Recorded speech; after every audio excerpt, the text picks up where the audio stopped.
বিসমিল্লাহি ওয়াল হামদুলিল্লাহ ওয়াসসালাতু ওয়াসসালামু আলা রাসূলিল্লাহ। খেয়াল করি আমরা সবাই, আমাদের গত ক্লাসের পড়াগুলো এগুলো ছিল, তো এগুলো আমি আরেকবার রিভিশন দিয়ে যাচ্ছি, সবাই একটু খেয়াল করবেন। সংক্ষেপে এই ওজনটা কি করতে হবে, ঠিক করতে হবে, তাহলেই বোঝা যাবে হাকিকি কাকে বলে। মুয়ান্নাস দুই প্রকার, মুয়ান্নাসে হাকিকি, মুয়ান্নাসে লফজি।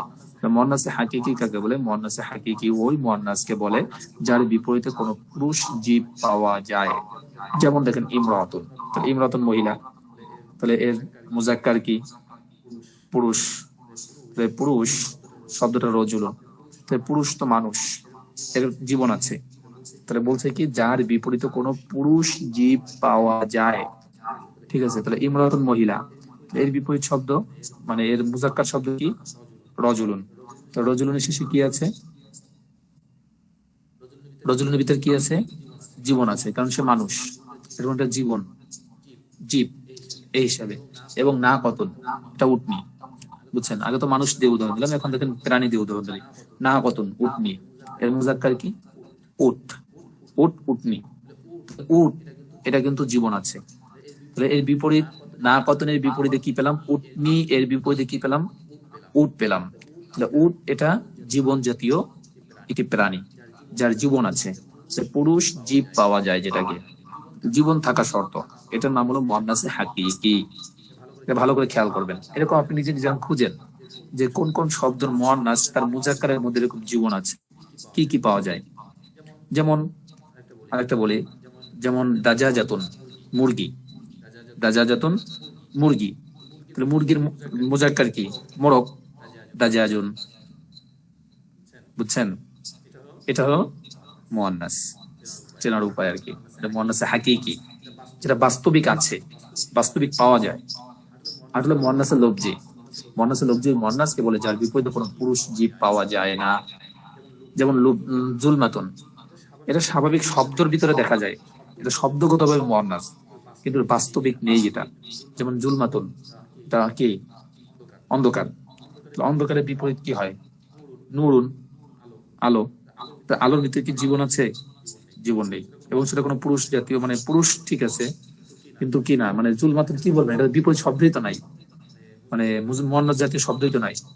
জুলমুন বলবেন, জুলমুন জুলমাতুন, আচ্ছা ঠিক আছে জুলমুল নিলাম, জুলমুন জুলমাতুন মনে করলাম, জুলমুন, কিন্তু এটা তো কোনো জীবন নাই। তো এটা মুয়ান্নাসে হাকিকি না, এটা মুয়ান্নাসে লফজি। শব্দগত ভাবে লফজি মানে লেখা, শব্দগত ভাবে এটাকে মুয়ান্নাস দেখা যাচ্ছে। বুঝে আসছে? এবারে কুওয়াতুন মানে শক্তি, আর শক্তি কি বলবেন? কুওন, হয় না তো। আচ্ছা তাও মনে করলাম যে কুগুন শক্তি বা কবিগুন মেনে নিলাম, তাহলে এর মধ্যে তো জীবন নাই। তাহলে জীবন না থাকার কারণে মুয়ান্নাসে হাকিকি না, মুয়ান্নাসে লফজি। শব্দগত ভাবে লিখতে তা দিয়ে এটা মুয়ান্নাস হয়েছে, কিন্তু আসলে এটার ভিতরগত ভাবে খুঁজতে গেলে তখন এর মধ্যে কি পাই না আমরা? জীবন পাচ্ছি না, পুরুষ জাতীয় জীবন, জীব জাতীয় কোনো শব্দ নয়। ঠিক আছে, এরপরে বচন হিসাবে ইসিম এর প্রকারভেদ। বচন হিসাবে ইসিমের প্রকারভেদ। বচন হিসাবে ইসিম কত প্রকার ও কি কি? বচন হিসাবে ইসিম তিন প্রকার। বচন 1 2 3 4 গণনা, মানে গণনা দিক দিয়ে, তাহলে তিন প্রকার। ওয়াহিদ, মুসান্না, মাজমু। আমরা যেটাকে পড়ছিলাম ওয়াহিদ তাসনিয়া জমা, ওটাকে বলে ওয়াহিদ মুসান্না মাজমু।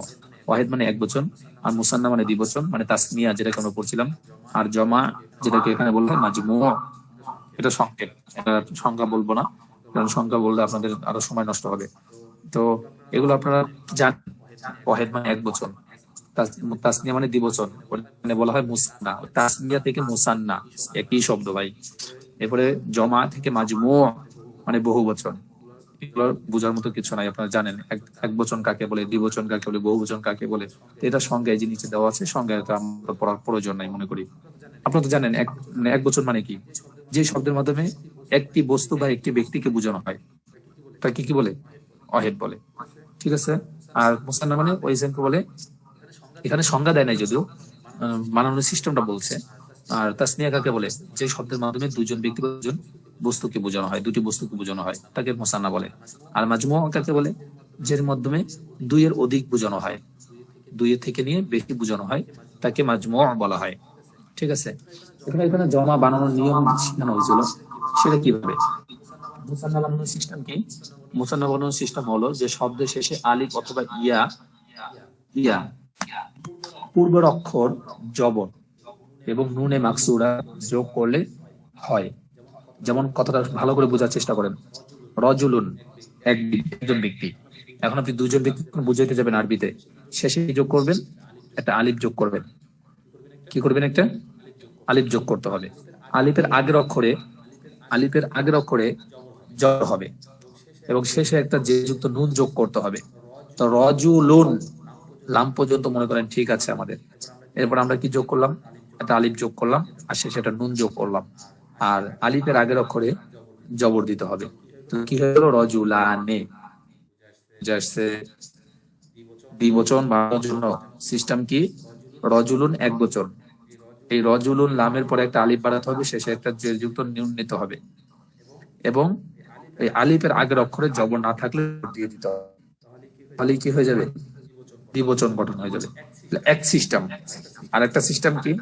রজুলাইনে, একটা ইয়া আনতে হবে এবং আগের অক্ষরে জবর থাকবে, শেষে একটা নুন থাকবে জের যুক্ত। দেখেন একই ইয়া হইছে, শেষে নুন হচ্ছে একটা জের যুক্ত, আর আগের অক্ষরে জবর দিয়ে দিচ্ছি ইয়ার আগের অক্ষরে। রজুলাইনে তাসনিয়া হয়ে গেছে। বুঝে আসছে? এখানে ইয়াফআলানি যেরকম তাসনিয়া, রজুলানি এরকম তাসনিয়া। হ্যাঁ, রজুলানি ইয়াফআলানি একই সিস্টেম। জি, এরপরে আবার তাফআলু তাফআলানি, এটা তো এই মুসান্না। মুসান্না, ওটা তাসনিয়া, ওই তাসনিয়াই তো মুসান্না, দ্বিবচন। ঠিক আছে, তো ওটা তো আপনারা জানেন যে ওটা তাসনিয়া। আরেকটা নতুন শিখলেন কি? এই যে ইয়া দিয়ে বানানো যায়, তাসনিয়া দিয়ে ইয়া হয়। যেমন রজুলাইনে, লাস্টে যে যুক্তিন নুন আর ইয়া, আর ইয়ার আগের অক্ষরে জবর। রজুলুন, রজুলাইনে, রজুলানে একই সবগুলো। বুঝছেন আমার কথা? জি। আচ্ছা, এরপরে দেখেন, এটা কিছু বলবো না, এটা বোঝার মতো কিছু নাই। এখান থেকে আজকে আমাদের মূল পড়া শুরু। প্রশ্ন, শব্দ হিসেবে জমা কত প্রকার ও কি কি? শব্দ হিসাবে কিন্তু জমা, শব্দ হিসেবে জমা কত প্রকার ও কি কি? খেয়াল করি সবাই ভালো করে। শব্দ হিসেবে জমা দুই প্রকার, একটা হলো জমায়ে তাকসির, হলো জমায়ে তাসহিহ।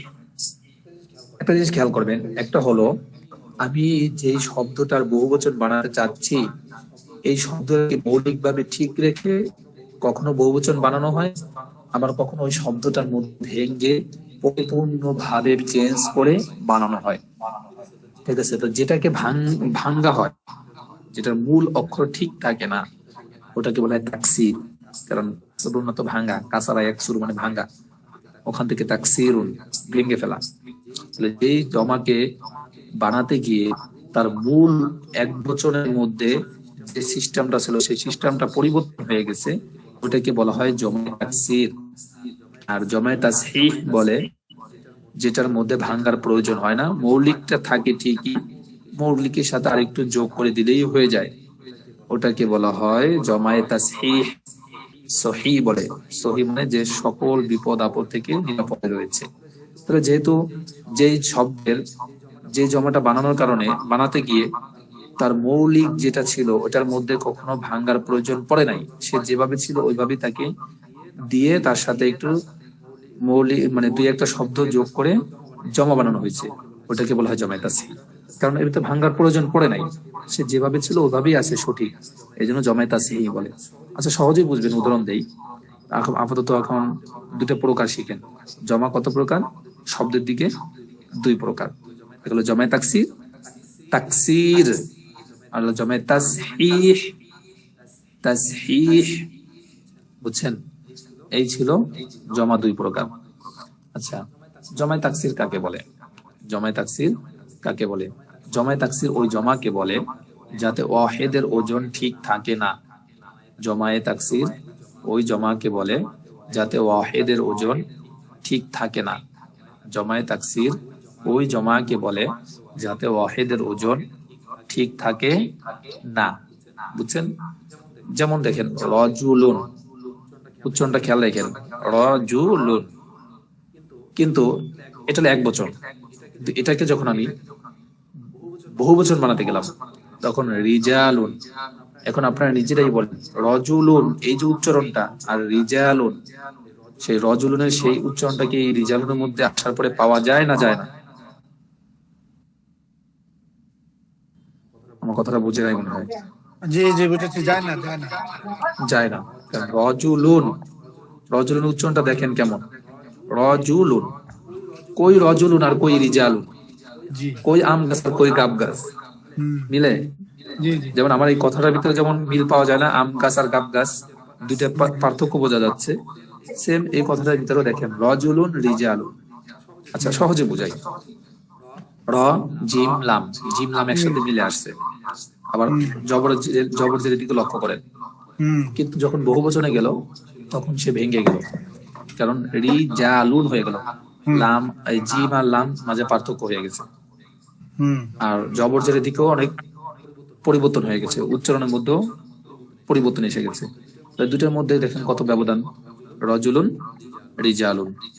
এইটা হলো জমায় তাকসির, কারণ এই যে এক নম্বরে যেটা ছিল মানে অহেদ এক বচন, এটার তার মৌলিক ওজনটা ঠিক নাই, ওজনটা ভেঙে গেছে,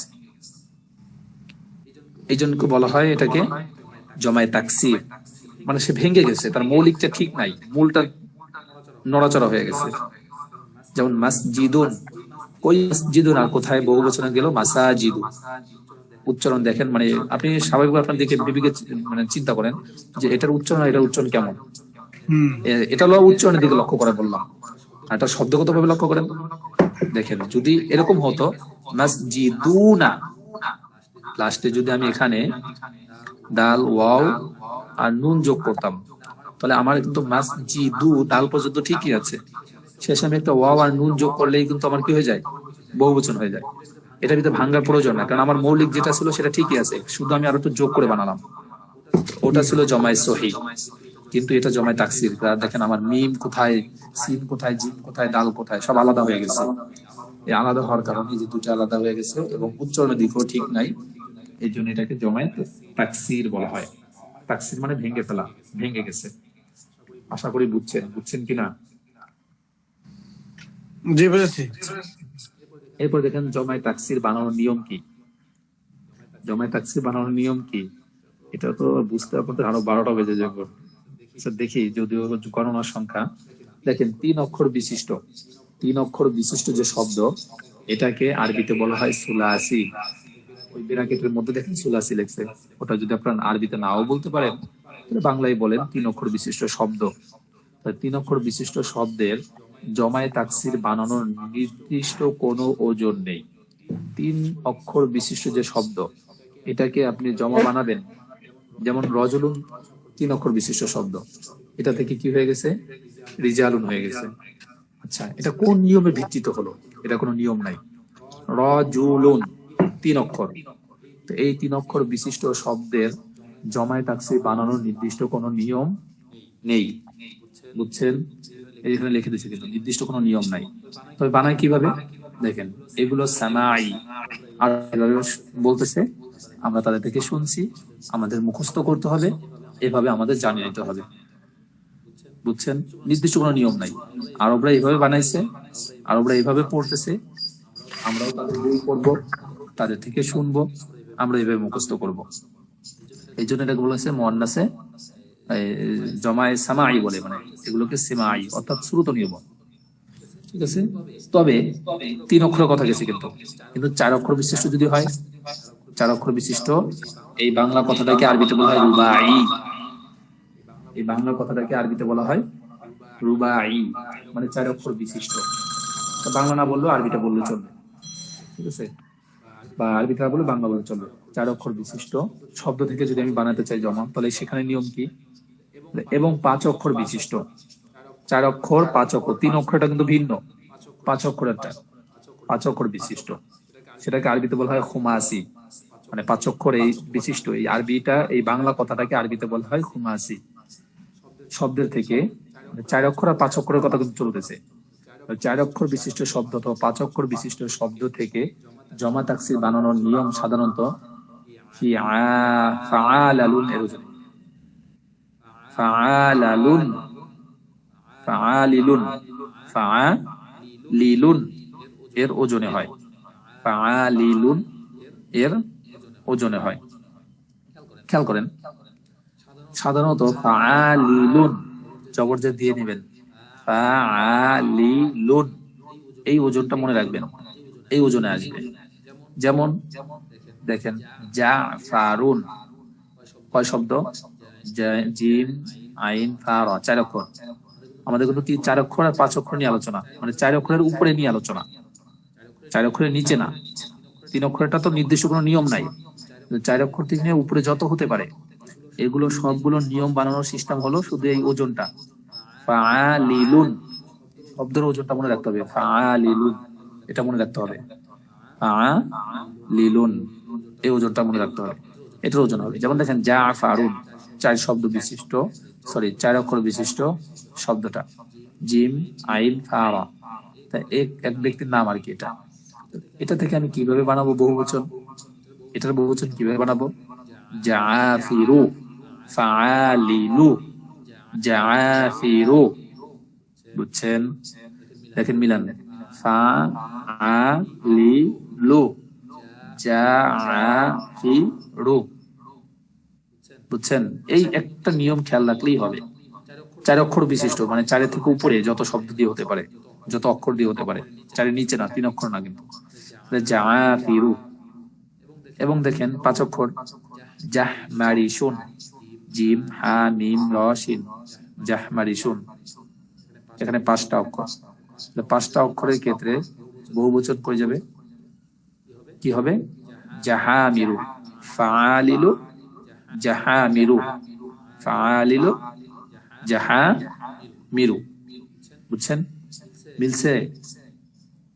আপনাদের কাছে মনে হয় মিলে না। ফাআলিলু, জাহামিরু, আপনাদের কাছে মিলছে কিনা? জি।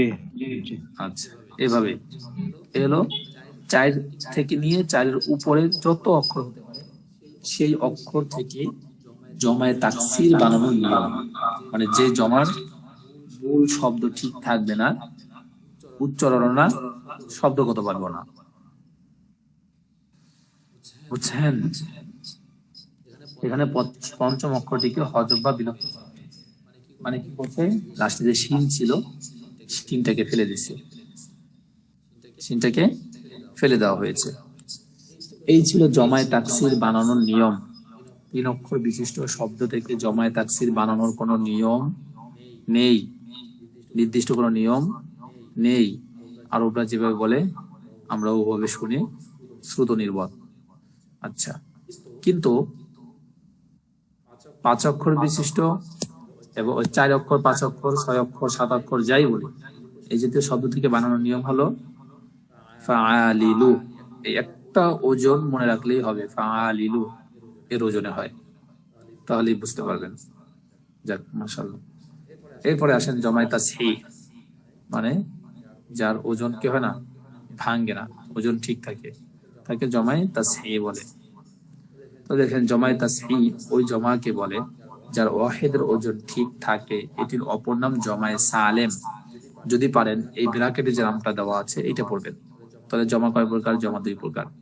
এক হলো জমায়ে তাকসির, এক হলো জমায়ে সালেম, কারণ এই সালেম নামটা বেশি ব্যবহার হয়। তাহলে কি পড়লাম, জমায়ে সালেম, মানে জমায়ে তাকসির, জমায়ে সালেম, জমা তাকসির, জমা সালেম, জমা তাকসির, জমা সালেম, এই হলো পড়া, বুঝছেন? এরপরে আসেন জমায়ে সালেম, তাসনিয়া বলে এখন আমরা সালেম বলি। জমায়ে সালেম কত প্রকার ও কি কি? জমা সালেম 2 প্রকার, মুযাক্কার, মুআন্নাস। কারণ জমা তো মুযাক্কার হতে পারে, মুআন্নাস হতে পারে, এজন্য বলছে জমা মুযাক্কার সালেম, জমা মুআন্নাস সালেম। সালেম শব্দটা রাখতে হবে। মুযাক্কার মুআন্নাস শব্দটা কেন দিলাম, কারণ বহুবচনের মধ্যে তো মুযাক্কার মুআন্নাস থাকতে পারে, পুরুষ জাতীয় শব্দ, মেয়ে জাতীয় শব্দ থাকতেই পারে, এইজন্য জমা মুযাক্কার সালেম, জমা মুআন্নাস সালেম। এবার আসি জমা মুযাক্কার সালেম কাকে বলে, জমা মুযাক্কার সালেম কাকে বলে? জমা মুযাক্কার সালেম ওই জমাকে বলে যার শেষ অংশে ওয়াও মাকাবিল মাজমুম অথবা ইয়ায়ে মাকাবিল মাকসুর এবং নুনে মাফতুহা সংযুক্ত করা হয়। যেমন সহজে বুঝেন, প্রথম কথাটা বুঝেন, ওই জমাকে বলে যার শেষ অংশে ওয়াও মাকাবিল মাজমুম, মানে ওয়াও থাকবে তার আগের অক্ষরে, মাজমুম মানে কি পেশ থাকা, জুম্মা থাকা, এবং শেষে একটা নুন থাকবে, কিন্তু নুনে মাফতুহা মানে জবরযুক্ত নুন থাকবে। তো খেয়াল করি, মুসলিমুনা, মুসলিমুন, মুসলিমুন, এটা এক বচন। এটা থেকে যখন আমি জমাটা বানাচ্ছি, দেখেন মুসলিমুন মিম পর্যন্ত কিন্তু ঠিকই আছে। আমার এক বচন শব্দটা কি মুসলিমুন, মিম সিন লাম মিম, মুসলিমুন, এটা আমার মূল শব্দ। এই শব্দটা আমি জমা বানাবো। তো জমা বানাতে কি করতে হবে আমাকে? আগে দেখেন ওয়াও একটা, এটা ওয়াও যোগ করলাম, ওয়াওয়ের আগের অক্ষরে পেশ থাকতে হবে, দেখেন মিমের উপরে পেশ, এবং শেষে জবরযুক্ত নুন থাকতে হবে। মুসলিমুনা, শেষে দেখেন জবরযুক্ত নুন যোগ হয়েছে। কি দাঁড়ালো? মুসলিমুনা। সালেম কেন হলো? সে তো নিরাপদ। সালেম মানে কি? নিরাপদ, যার ভিতরে কোনো ভাঙ্গাচোরা হয় নাই। মুসলিমুন এই শব্দটা আবার এক বচন, এখান থেকে বানাইলাম মুসলিমুনা বহু বচন। তো আমার মৌলিক শব্দের মধ্যে কোনো ত্রুটি হয়েছে? হয় নাই। মুসলিমুন, হয়তো ওখানে দুই পেশ ছিল লাস্টে, এখানে এক পেশ ফেলে আমি একটা পেশ পড়তেছি, কিন্তু আমার মৌলিক শব্দটা লেখাগত ভাবে কোনো ত্রুটি হয়নি, এবং উচ্চারণগত ভাবেও দেখেন তেমন কোনো ত্রুটি বা কোনো পরিবর্তন আসেনি। শুধু কি যোগ করলাম একটু, যে নিয়মটা কি, ওয়াও মাকাবিল মাজমুম, মানে ওয়াও এর আগের অক্ষরে পেশ আর শেষে একটা জবরযুক্ত নুন থাকতে হবে। তো শেষে একটা জবরযুক্ত নুন দেওয়া হয়েছে, জমা গঠন হয়ে গেছে। আমার কথা কি বুঝছেন? জি বুঝেছি। এক পদ্ধতি। আরেক পদ্ধতি মুসলিমিনা, একটা ইয়া থাকবে, মুসলিমুন, মুসলিমু পর্যন্ত কিন্তু ঠিকই আছে। দেখেন মুসলিম, মিম সিন লাম মিম, কোনো ভাঙ্গা মানে কোনো ত্রুটি হয় নাই। এখন জমা বানাতে গেলে কি করতে হবে? মিমের পরে একটা ইয়া যোগ করতে হবে, আর শেষে জবরযুক্ত একটা নুন যোগ করতে হবে, আর এই ইয়ার আগের অক্ষরে জে দিতে হবে, তাহলে জমা গঠন হয়ে যাবে। বুঝে আসছে? এই দুই পদ্ধতিতে হলো জমা সালেম গঠন হয়। এই দুই পদ্ধতিতে জমা সালেম গঠন হয়। বুঝে নাই? জি বুঝেছি। আচ্ছা, এতটুকু কি বুঝেন নাই? কেউ আছেন? কথা বলেন, সমস্যা নাই, না বুঝলে আবার বলবো।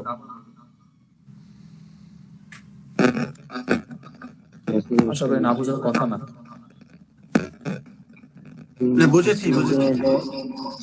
আচ্ছা, তাহলে মুসলিমুনা, মুসলিমিনা, তাহলে জমা সালেম বানানোর নিয়ম এই দুইটা। ভালো করে মনে থাকবে। আচ্ছা, এরপরে আসেন জমা মুজাক্কার সালেম, মুসলিমুন। বুঝছেন? আচ্ছা যে আচ্ছা, মুসলিমুনা, মুসলিমুনা ইসমে মাফউল সিগানা, মুসলিমুনা ইসমে মাফউল সিগা, এবং মুসলিমিনা এটা ইসমে মাফউল, তো এটা মুন্নাস না? ইসমে মাফউল। মুসলিমুন, মুসলিমানে, মুসলিমুনা ইসমে ফাইল থেকে, ঠিক আছে? আচ্ছা, এগুলো মুজাক্কার সালেম বানানোর নিয়ম। এই ওজনগুলো ঠিক রাখেন, একটা ভালো করে বলতে পারলে, বুঝতে পারলে বাকিগুলো অটোমেটিকলি এমনি বুঝে আসবে। কিন্তু এরপর খেয়াল করি, জমা সালেম কাকে বলে? জমা সালেম কাকে বলে? জমা সালেম ওই জমাকে বলে যার শেষ অংশে আলিফ এবং লম্বা তা যুক্ত হয়। যেমন মুসলিমুন, এটা হলো এক বচন। তো এটা থেকে বহু বচন বানাতে গেলে আমাকে কি করতে হবে? শেষে একটা আলিফ আর একটা লম্বা তা যোগ করতে হবে, তাহলে কি হয়ে যাবে? জমা সালেম হয়ে যাবে। মুসলিমুন, মুসলিমাতুন, শেষে মিমের পর একটা আলিফ আর একটা তা যোগ করলেই জমা সালেম। কত সহজ। বুঝে আসছে? কথা বলেন। জি বুঝেছি। আচ্ছা, এবার অর্থ হিসাবে জমা কত প্রকার ও কি কি অর্থ দিকে লক্ষ্য করে, ওটা ছিল শব্দগত ভাবে দিয়ে গেল, আর এখন কি দিয়ে? অর্থগত ভাবে, অর্থের দিকে লক্ষ্য করলে জমা কত প্রকার। তো বলছে অর্থ দিকে লক্ষ্য করলে জমা দুই প্রকার, এটা হলো জমায়ে কিল্লাত, আর হলো জমায়ে কাসরাত। অর্থাৎ এমন অর্থ বলা যে অর্থের মধ্যে অনেক বুঝায়, আবার এমন অর্থ বলা যার মধ্যে কম বুঝায়। কাসরাত, কাসিরুন থেকে কাসরাত, কাসিরুন মানে কি? বেশি, আর কলিলুন মানে কম। তাহলে কাসরাত মানে কি? বেশি, আর কাসিরুন, এই কাসিরুন মানে কি? বেশি, আর কিল্লাত মানে কম। তাহলে জমায়ে কিল্লাত আর হলো কি জমায়ে কাসরাত, এই দুইটা জিনিস ভালো করেন। জমায়ে প্রথমটা কি বলেন? জমায়ে কিল্লা, কাসিরুন থেকে কাসরাত, আর প্রথমটা জমায়ে কিল্লা। একটা হলো কিল্লত, কলিলুন থেকে কিল্লত। পল্লা তো পল্লা পল্লা পল্লা পল্লু পল্লা। হ্যাঁ, ওটা ওটা ওটা দিকে গর্দান দিতে চাই না। কলিলুন থেকে কিল্লত, কিল্লত মানে কম, জমায় কিল্লত যার মধ্যে অর্থ কম পাওয়া যাবে, আর হলো জমায় কাসরাত, কাসিরুন থেকে কাসরাত যার মধ্যে অধিক পাওয়া যাবে। এই দুইটা জিনিস তো খেয়াল করি এবার আমরা।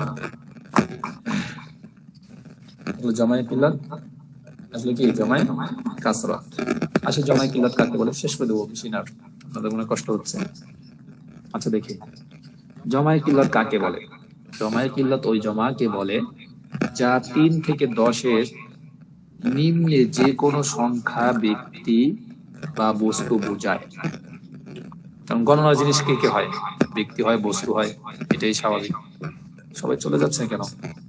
আরে পড়া বেশি হয়ে যাচ্ছে মনে হয়। না, ইন্টারনেট স্লো থাকতে পারে, কারো কারো ইন্টারনেটে প্রবলেমও থাকতে পারে। হ্যাঁ, ইন্টারনেটের প্রবলেম হয় অনেক সময়। আমারটা একটু আগে থেকে ভালো হয়েছে, আলহামদুলিল্লাহ।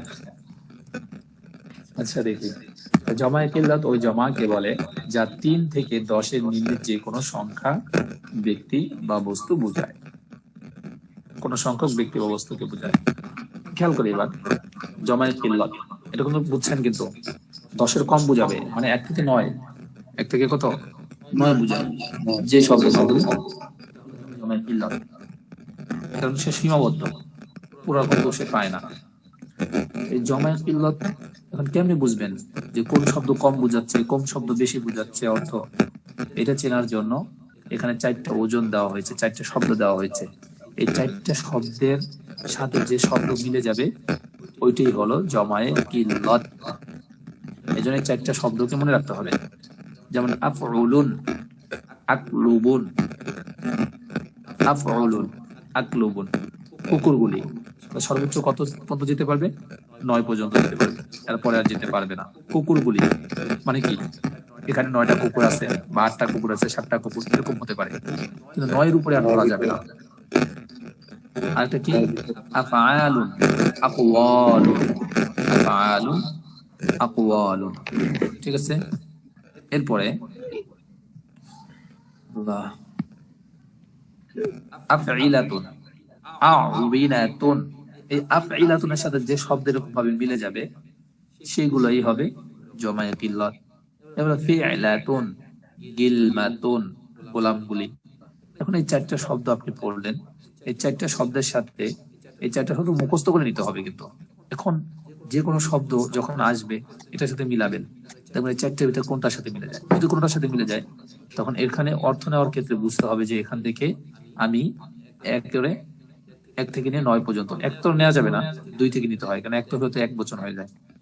2 থেকে নিয়ে 9 পর্যন্ত আমি এখান থেকে অর্থ নিতে পারবো। ঠিক আছে, এটা মনে করতে হবে। এগুলো জমায়ে কিল্লাত। এই 4টা ওজনের সাথে যেটা মিলে যাবে সেটাই শুধু। তাহলে আমি কিভাবে বুঝবো যে কোন শব্দ অর্থ কম দিচ্ছে, কোন শব্দ অর্থ বেশি দিচ্ছে? এটা তো আমি নিজের মন মতো বুঝতে পারবো না, আমাকে তো কোনো সিস্টেমে থাকতে হবে। কোন শব্দ কম বেশি অর্থ দিচ্ছে আমার বোঝার সিস্টেম নেই। এটা বোঝার সিস্টেম হলো একটাই, এই 4টা শব্দ মুখস্থ করতে হবে, এটার সাথে যেটা মিলে যাবে মনে করতে হবে, এইটাই 2 থেকে 9 পর্যন্ত অর্থ দেবে। বুঝছেন? আচ্ছা, আরেকটু আছে, এই অনুশীলনে আগ পর্যন্ত পড়াই দেবো, আর একটু অল্প একটু ধৈর্য ধরেন, শেষ।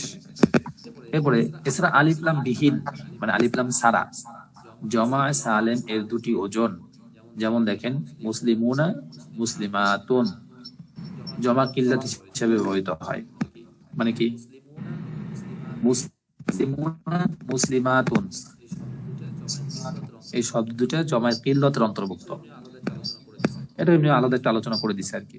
যে এখন বলবেন যে হুজুর, তো এটা তো এটার সাথে তো এখানে নাই, এই চারটের সাথে কোন সাথে মিলে না, এই মিলবে না বিধেয় তো এই দুটো শব্দ যে জমায়ে কিল্লতের অন্তর্ভুক্ত, আলাদাভাবে জমা। এই কথা বলে দিছে। জি, বুঝছেন? জি জি। আচ্ছা, এরপরে জমায়ে কাসরাত কাকে বলে? এটাই শেষ। জমায়ে কাসরাত ওই জমাকে বলে যা 10 বা 10-এর অধিক সংখ্যক ব্যক্তি বা বস্তুকে বোঝায়। এটা নিজে পড়া লাগে না, যদি জমায়ে কিল্লতের সংখ্যাটা মুখস্থ থাকে, যেটা 2 থেকে 9 পর্যন্ত বোঝায়, তাহলে তার মানে কি? এটা 10 থেকে 10-এর উপরে বোঝাবে।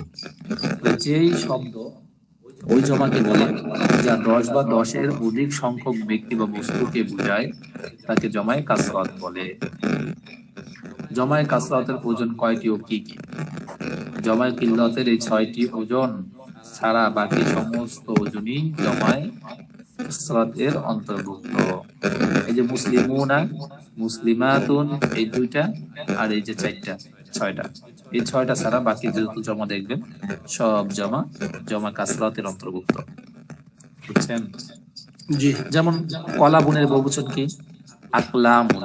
এখন মিলান তো কোনটার সাথে মিলছে? আকলামুন। কয় নম্বরটার সাথে মিলে? 2 নম্বরটা। কলামুনের বহুবচন কি? আকলামুন। তাহলে আকলামুন এটার সাথে মিলে গেছে, এটা জমায়ে কিল্লত। বুঝছেন? তারপরে কি আর এরকম আছে, বুঝতে পাওয়া যাবে। এই ছিল আমাদের মোট পড়া, যে কি কি আমরা করবো, এইগুলো পড়া ছিল।